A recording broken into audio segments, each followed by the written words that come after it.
Emily St. John Mandel's Station 11 is a haunting, non-linear novel that explores survival, memory, and the role of art in a world devastated by pandemic.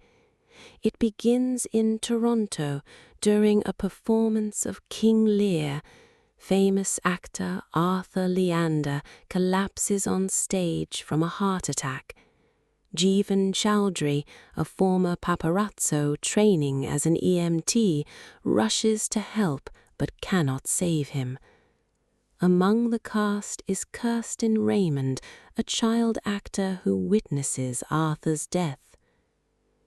That same night, news spreads of the Georgia flu, a fast-moving pandemic that wipes out most of humanity within weeks. Civilization collapses, cities fall silent, electricity fails, and billions die. Jeevan, warned by his doctor friend Hua, stocks up on supplies and shelters with his paraplegic brother Frank. 20 years later, the narrative shifts to the traveling Symphony, a troupe of actors and musicians who perform Shakespeare across the Great Lakes region. Their motto, taken from Star Trek, is "Survival is insufficient." Kirsten, now grown, is a central figure in the Symphony. She treasures 2 comic books titled Dr. 11, created by Arthur's ex-wife Miranda Carroll, which symbolize hope and continuity. The Symphony arrives in St. Deborah by the water, expecting to reunite with members who stayed behind.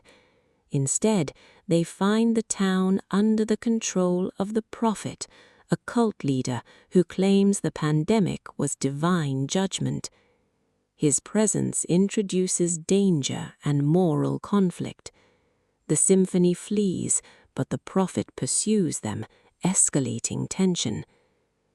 Meanwhile, Mandel interweaves Arthur's past, his marriages to Miranda and Elizabeth, his fame and his regrets.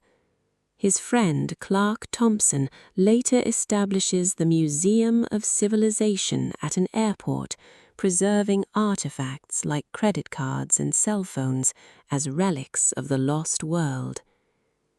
Key themes: art and survival. The Symphony proves culture is as vital as food. Memory and identity.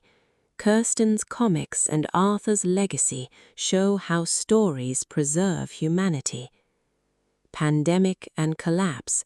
The Georgia flu highlights the fragility of modern civilization. Hope and resilience.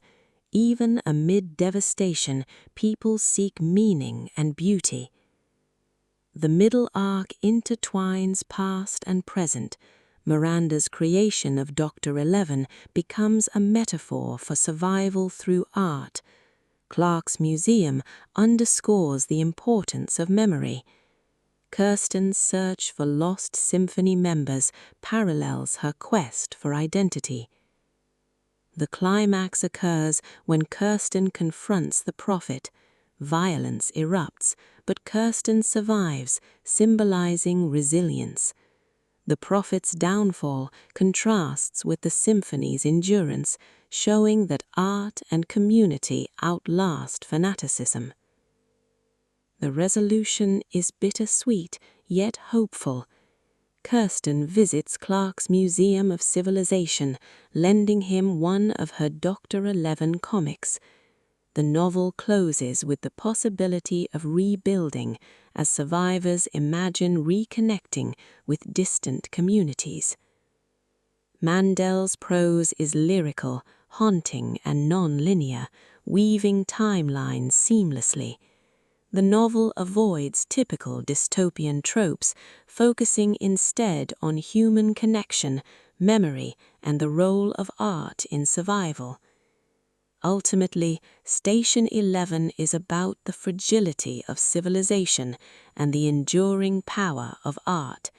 It begins with collapse, crescendos in survival and memory, and ends with hope for renewal.